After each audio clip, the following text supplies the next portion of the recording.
Welcome to Lightning Dogs. Hi, I'm noise. Cap. Hey, I'm Doug. I'm Tony. And today we're doing another Lightning Dogs art stream as we continue on our journey towards a completed pitch Bible, where we're going to need at least, some forward-facing shots of our main cast. At least. And Tony, let's do Kane Corso today. Yeah. Okay. We led with our main dingo. Yeah. The logical thing to do would be Angela today.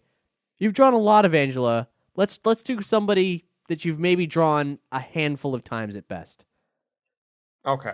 Also, someone from let's the go ahead. definite B team, the non-soldier. Let's see.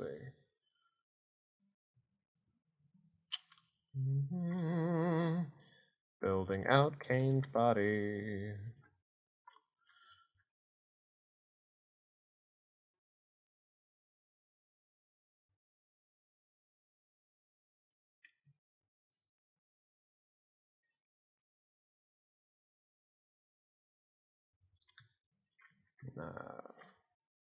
Now, Kane visually is pretty interesting to me because we're channeling a lot with him. We're channeling like a Eurotrash vibe. We've used Boris from GoldenEye as a reference at one point, though he's a much younger character, obviously. And when we really started to figure out what he looked like visually, one of the earliest things that I sketched that I really attached to was having the look of a late 70s, early 80s like businessman, sort of, but with a little bit of a futuristic edge, which kind of led me to Eldon Tyrell from Blade Runner. And there's not a lot about Tyrell that I would say is reflected in Kane, though perhaps his demeanor, his sort of arrogance and confidence that he has, and then also his crazy glasses. Mm-hmm. He's just got huge fucking glasses, and Kane's can be a bit cooler and don't necessarily need to magnify as extremely as Eldon Tyrell's do. But I feel like that that look is something worth holding on to because it's not something you see much anymore these days. It should be a definite fashion statement as opposed to understated scientist glasses, is what you're saying? Yeah. Like, I feel like he could be he could easily fall into that trap of he's the scientist so he wears the glasses. But that's not the thing. Like, for him, it's like cuz he looks really good. Mm-hmm. Well, he was always drawn kind of boxy because the Kane Corso dogs are kind of muscular and box shaped. Broad. Yeah, and I guess if he had glasses that reflected that, then it kind of makes sense. Yeah.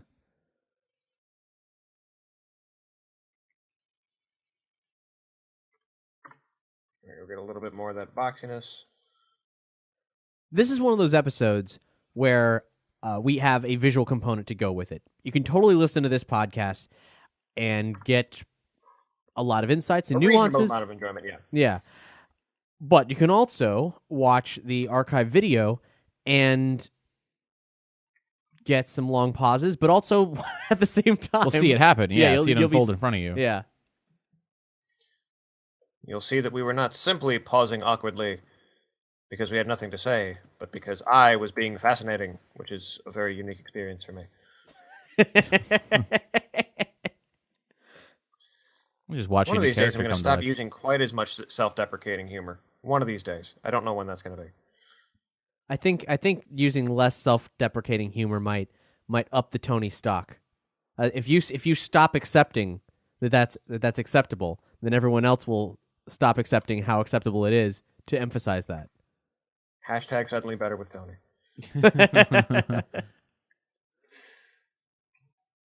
All right, do we like this body shape for Kane?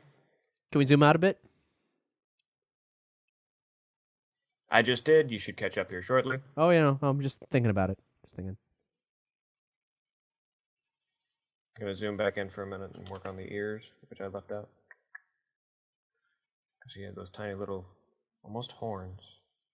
I don't know what to make of his crazy ankles. I mean, calves, his calves. Yeah, them calves.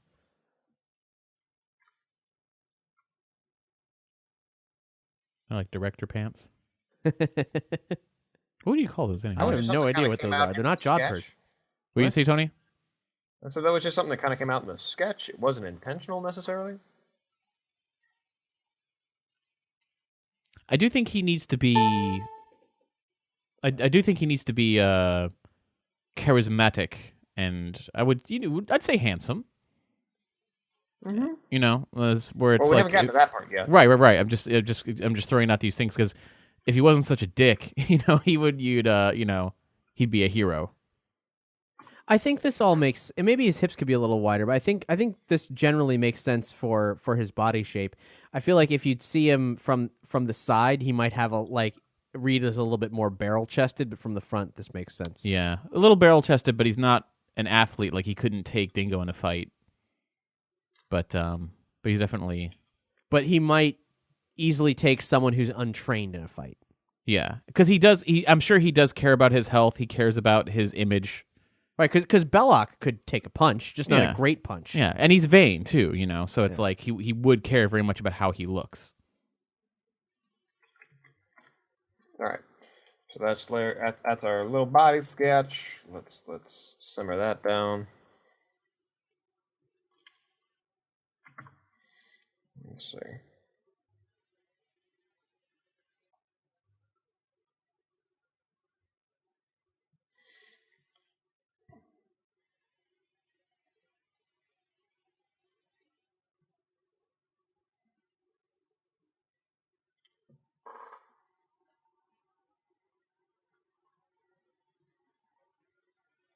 Now we're getting to the meat and potatoes, getting some doggy face shape. Tony's working on the head right now. And we got the hair, and it's slicked back. It's been slicked back in a lot of iterations, which I like. Now, what do you think about the spit curl? That's I kind of like it because it's Superman-esque. It's like got something familiar yet stereotypically heroic. I really like the idea of him looking like he would be a hero of his own story, but yet, his attitude betrays him.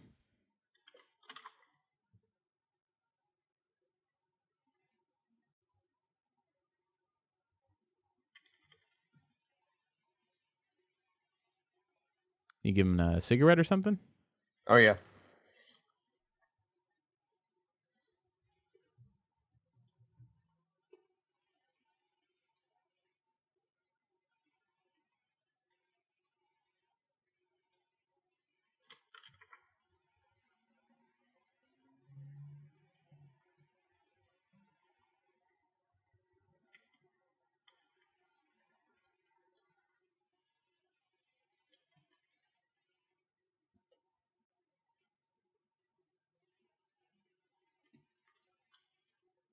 What's something a dog would smoke that's not tobacco? I was about to say grass, but to say smoke grass suggests marijuana. But I meant like lawn grass because dogs will eat lawn grass in order to throw up, make themselves sick. So it's like poisonous. right. Yeah. I can only assume that whatever they'd smoke would be some degree of tobacco equivalent on Dog Planet. Would Domus have developed the same kind of abusive aspects that, say, the cigarette companies of Earth created of creating addictive properties in something that otherwise didn't have as many? I couldn't say. He just smokes opium. Wouldn't put it past him.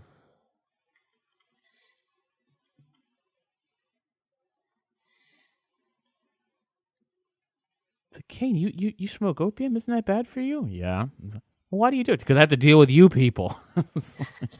There are many things that are bad for me, not the least of which listening to your prattling.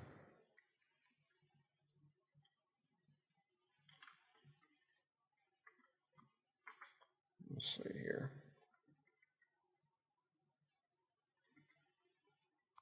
So I guess for his You know what? Because we talked before about he's got like the Belloc Indiana Jones influence. I would dare say a little Nathan Drake in there, like in terms of his look for when he's out in the wasteland. Out adventuring. Yeah, a little Nathan Drake, but yet when he's in the he's in Brutus or he's in the main labs, he'd have his lab coat on, you know.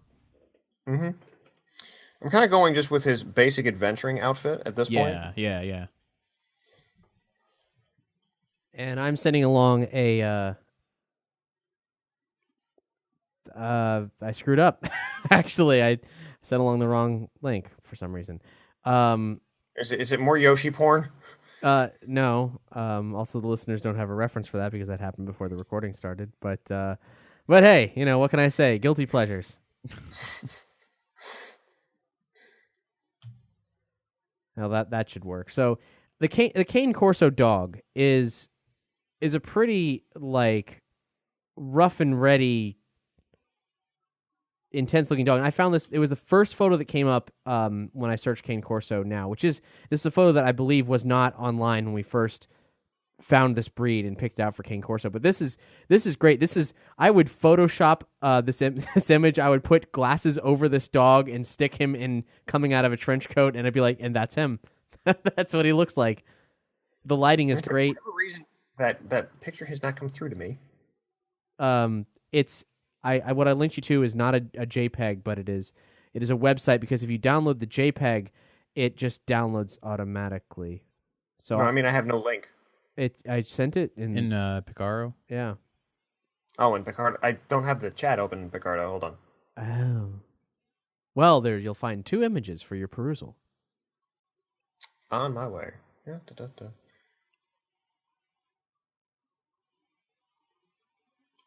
And there's even the images for Ellen Tyrell. I should probably pick that up too.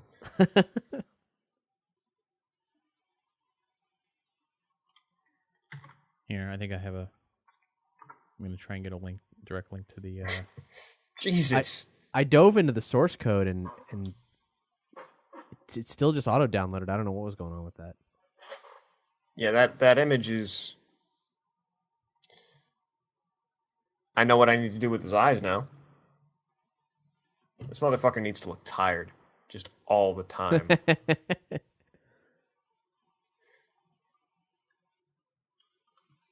And these dogs look so intense. They got like the black Kane Corsos, like they're all these pictures I'm seeing. They've just got the sleekest, most like muscular coats.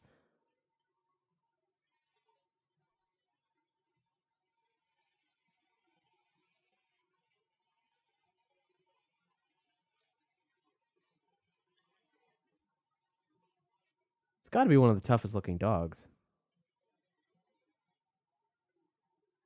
Except when they're puppies.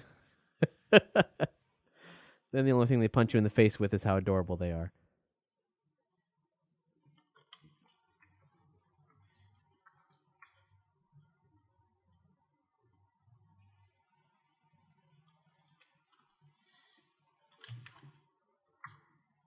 Can you guys think of a time in a Saturday morning cartoon show from the 80s, or I mean definitely not the 90s, but sometime when someone smoked in an episode that wasn't PSA oriented? When did they put the kibosh on that? Probably in the early 90s. I mean, the only character I remember is Bullock from Batman, but he had a toothpick. He didn't really smoke, but it was very much just, even as an adult, and I look back, I'm like, did he smoke? Oh, no, wait, it was a toothpick. Like, you just picture him smoking, even though it was totally a toothpick. And sometimes just for no reason, he'd kind of be done with it and he'd flick it away. Yeah.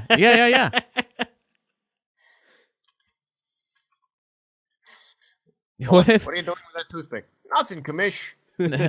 Got Except an oral fixation. for Kane Corso, instead of a cigarette, because we can't, because of the kids, and we can't do a toothpick because that's just straight up stealing from Batman. What if he's just chewing on the dog equivalent of a Slim Jim? It's like a little treat, you know. It's like a doggy treat. You just chew on it, and little beef jerky juices come out. I wouldn't be opposed to that. It's a lot like how I guess I'm thinking of from Aliens, Sergeant Apone. He would chew on his cigar, you know. Yeah. and it was kind of rude, but yet not. You know what I mean? Like he's that could be something. Him chewing on a because it's not quite tobacco, but yet it's not quite chewing tobacco and not quite a cigarette, but yet it's both at the same time. It's something that you might either find gross or attractive, depending on who you were. Yeah.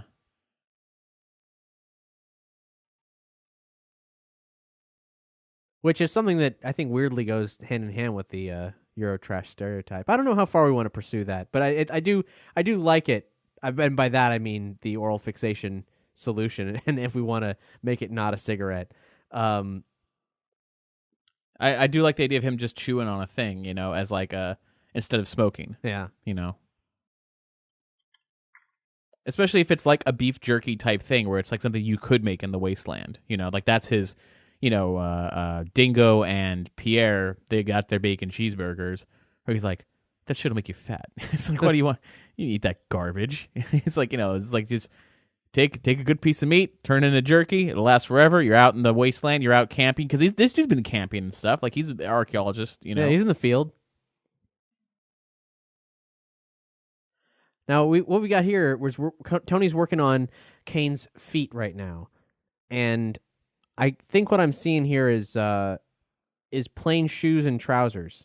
Looks like I took this to be like hiking boots, but with the trousers just over the ankles. What are you thinking, Tony? I am thinking with the idea of him still being kind of fashion conscious. Because tagging back to people like Belloc and people like Nathan Drake, they represent two different sides of the same thing. Belloc, especially when he showed up at the beginning of Raiders, he didn't look like he belonged in the jungle, but he adapted just the same. And I feel like Kane could do the same thing. So I was trying to think of a way of showing some sort of trouser that is not a jean, that is not something that you would expect to find on an expedition that still looked somewhat fashionable, and in keeping with the sort of lines that we've been putting in with the other stuff, I wanted to make sure that these felt suitably futuristic while still being, I don't know, kind of fashionable. I don't know. That look more casual than, say, what the soldiers would wear too. Exactly. Like this isn't combat gear. This is, I feel like right now he's got a really low cuff on his pants. I feel like it may need to be raised because in the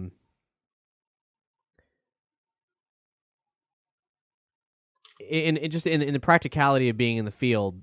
Yeah, if we're doing his adventure gear, we'd probably have to raise it up. But like for him being in the in the lab, and that's for sure. He's definitely wearing nicer pants. Yeah.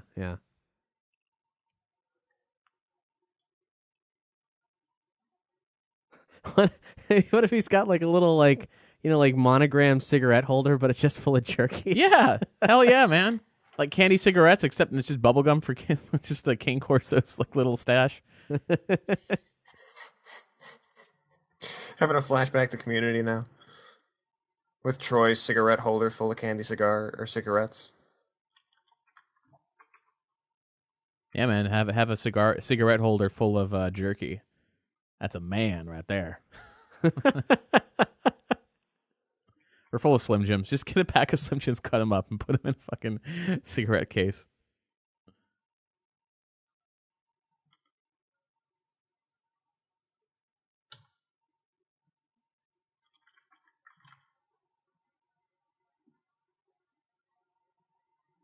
And that, dude, I just realized that the Slim Jim thing, that's basically begging strips. You know what I'm saying? Like that's, we always want to know, like, what about the bacon strip angle, And it's like, well, bacon on a cheeseburger, but that was never quite. This is a doggy treat. I mean, doggy treats come in this shape. I think we can go short. And I know we don't want to pursue this too awful much, but it also does kind of tag back to his fixation on master culture. Yeah. And like how they're masters, they're above, and this is his treat. I really don't think that aspect is going to come into play. No, but I like it. I know it's not, but no one's going to put that works together. Yeah, I just like knowing that it's there. Kane Corso is good dog. I don't know why he's Russian though. I mean, he's one of those characters we will not have any idea what this fella sounds like until we get somebody in the room who does something we don't expect, you know? Mm-hmm.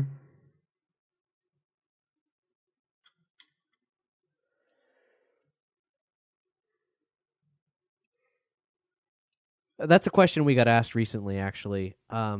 Big Bad Shadow Man's been doing a great job on the forums of hitting us up with one thought-provoking question a week. Sometimes I feel like he asks more questions about this universe than we do. Well, he doesn't know as much as we know, so it stands to reason. Yeah, I mean, at this point, like we're 30 episodes in, and we still haven't gone public with it. So, yeah, there's a lot we haven't had the opportunity to show yet, and I can't it's killing me. It's soon, you know. So we our plan is soon. We have as of this recording, we have a plan of attack. Just a matter of having the time to implement it. But anyway, to that end, one of the questions he asked recently was in regards to our plans for voice acting and how we were going to handle that. And I can't recall the last time we spoke about this on the show, but as of right now, our plan is, I mean, obviously we have a lot of steps to get to before it, but when it is time to voice cast, we're going to dig into everybody in the Nerdy Show network who has an interest in voice casting, who has an availability.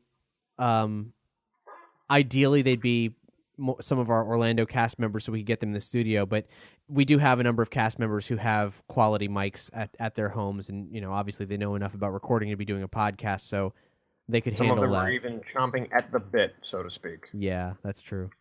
And we'll be in Florida before too long. Specifically, Tony's talking about David, a.k.a. Brushfire from Friday Night Fanfiction, who I will not shut up about it. I've never heard any of his voices outside of the occasional voice on Friday Night Fanfiction. I don't know what he's truly capable of, and I'm really excited to find out. So let him know you did that, Cap. He will be very pleased. So that's where we're going to start, and then we'll see what happens. But we know for a fact that there's many characters, including many core cast members, who simply are not going to find appropriate voices within the cast. I assume that we're going to be surprised at times, but we are fully prepared to take our search outside and hit up the Orlando Craigslist and find some people.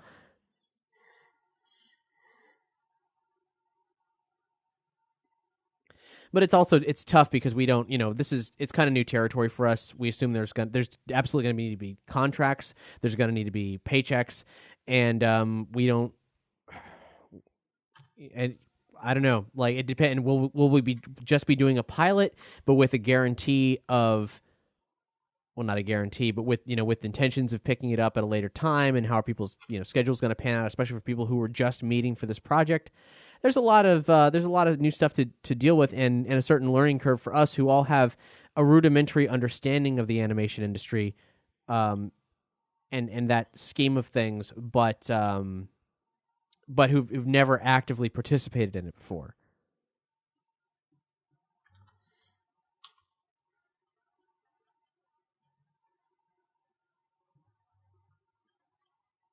Let's see here. Something else that's somewhat interesting that I'm looking at here in the Kane Corso image that you would link, Cap. Uh-huh. The Corso it seems to be a dog that either has a very short tail or a docked tail, which leads to this other interesting thing that will probably never come up in the show, but is something that I am considering. It gives his humanoid physicality a very close resemblance to those he worships. He is closest to dog. He is closest to dog god. I see a lot of other images where he's got a full tail, though. The sketch that I did find on the thing that Cap linked did not have a tail. No, I hear you. No, because I'm seeing it too. I'm seeing other ones where it's basically really short or almost non-existent.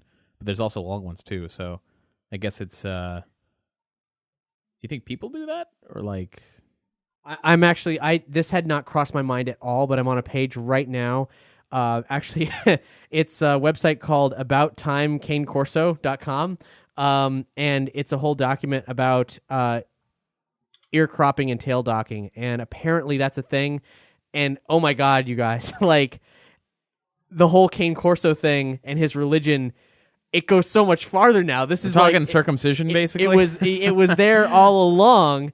He's like his traditionally like his ears are cropped, his tail is snip docked. the tip of that tail. Yeah, man. Oh my god, it's like that's fucked up, man. Can you imagine? Especially if it was a ceremony that wasn't necessarily done like as a pup, but like some like coming of age ceremony where it had to be done to him, and he was really aware of it.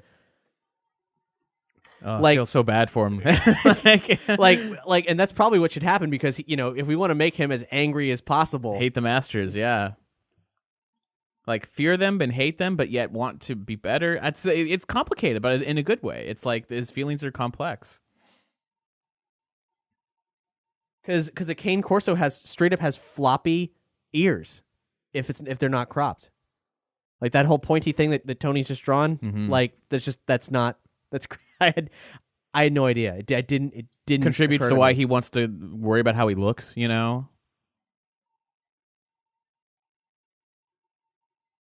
There's a section called practical and functional reasons for cropping ears, though that might be as full of shit as practical and functional reasons for circumcision.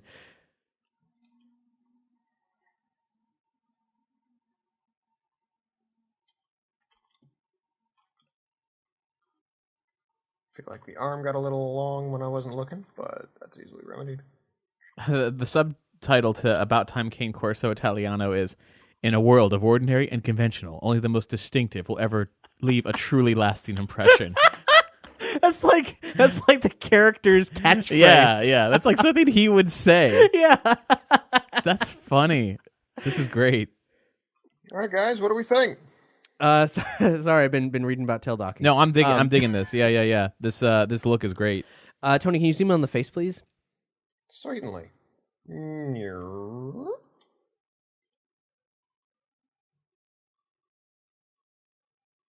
I think too weathered. No, not at all. I would like to see what happens if there's an increased jowl detail. I think he's got the look down. Like that's the character, but I'm curious if we can give him more of what a semblance to the breed itself. Let's see here. And a nose that's less of a dot and has more of the. I don't remember what we did with dingoes. Maybe I'm violating our unwritten style guide right now, but giving him that square jaw like Tony's doing now, I think is going to do a big help to distinguish him from Dingo. Like, because he needs to look powerful, yeah. Even though he's not super muscular, like he's got good bone structure, He's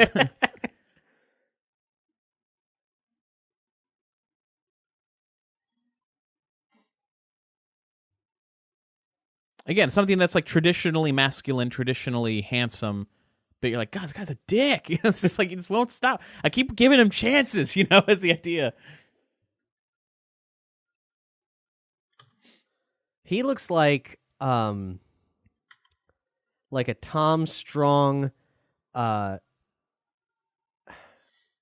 Who's the character whose name starts with Doc and isn't strange? Doc Savage. Yeah, Doc Savage. Doc Savage. And you know what? You know why that fits so fucking well? Because he's a every doctor? Character that we have listed in reference to Kane Corso, for the most part, is some sort of a pulp archaeologist action hero. Yeah. So is Doc Savage. Yeah, like the original. Right there with the Shadow and the Phantom. Yeah, those guys he used to hang around with back on Domus on all those adventures. There was that mysterious guy in the museum haunting. That guy and then also the weird dude out in the jungle with all the skull rings. All these crazy guys that Kane Corso palled around with before getting involved with the lightning dogs. It's funny you say that as a gaff, Cap, but I could absolutely see that happening. That was Tony. That was a half joke. No, that's the thing. You could do it in a perfect world. Each of these characters would have their own comic miniseries leading up to before. And what's Kane Corso's thing is just pulp adventure. You know, Get Clevenger to write it.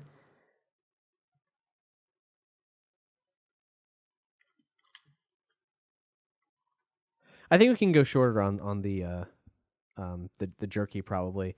It reads a little weird being that long. It's almost like why would that character have one of those Cruella de Vil cigarette holders? But at the same, I almost picture him having one of those. It doesn't seem out of character for him. I mean, correct me if I'm wrong, but that'd be a little too close to Doctor Strangelove at that point. That was let's say his aunt used to have them, and she used to put out jerky on his wrists. And his wrists why would would get you sticky. put jerky? Brings a whole new definition of the term smoked meats. And she just says with her mouth, you're like, why do you do that? Because she was crazy. Grandmama, why have you done this to me? I am your son. Grandmama. Because you are stupid, Kane. You do not understand what Grandmama is. You are not my son. Let's say this is a tactical turtleneck. Oh yeah, shoot, what the hell are those sweaters that have like not the patches on the shoulders, but like hold on, I gotta find it. Those military sweaters that kind of have like a members only kind of like hook thing on yeah, Tony's getting it. Yeah, and they usually have like a little little loop from the top shoulder to the like the button flap that would keep something like that bandolier thing in place. Oh, that's what they're for. Well, that's what I'm guessing what they're for because I'm looking at his I've shoulder. always wondered what that was for.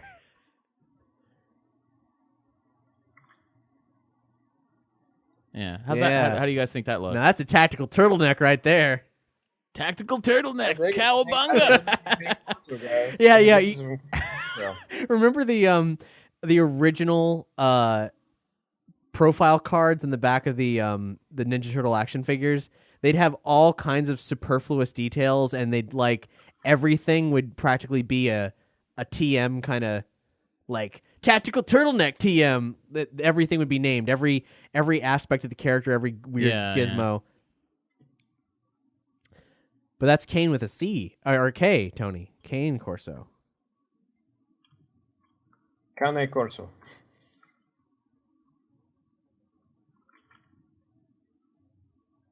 Here, I'm going to send you guys a picture of a really douchey looking guy wearing that sweater. In reality, of what I was referencing in Picardo here. Hold on. Oh, I can't do it in Picardo because I'm not logged in yet. Do it in the Zencaster, man. I'm not in the Zencaster, but I'll send it to Cap, and then he can here. And then I'm actually going to need to wrap up here, gentlemen. The wife is commandeering the office. Okay, well, awesome. Can we zoom out again? Yes, we can. Yoink. Yeah, Doug, you're right. That is a really douchey looking guy. You sent it to my phone, so I can't get it in the screen. But Tony's got it. It's like this is already. Yeah. I'm sold. The only thing that I have question about is the pants and the like long, I don't know, hexagonal patch there. We might be able to do something else with that, but all in all, like the whole vibe is 100% correct. Like that's Kane Corso, no doubt about it. I love the gloves too. Yeah. Well, of course you don't want to damage history. So Kane Corso. Yeah. Gets a thumbs up. We gotta do we didn't get a chance to do the color work that we did with Dingo, but we'll get it in. It'll get done. Well, we'll call this Kane Corso Part 1. And maybe either sometime later this week or as a 2-part for next week. Yeah, we'll see what happens. And in case we need a closer for this, and I guess we probably do unless we're combining the videos. I don't know what's happening. Thanks so much for watching. Stay tuned for more Lightning Dogs. Bye, I'm Cap. Bye, I'm Doug. I'm Tony. How Hashtag all noise.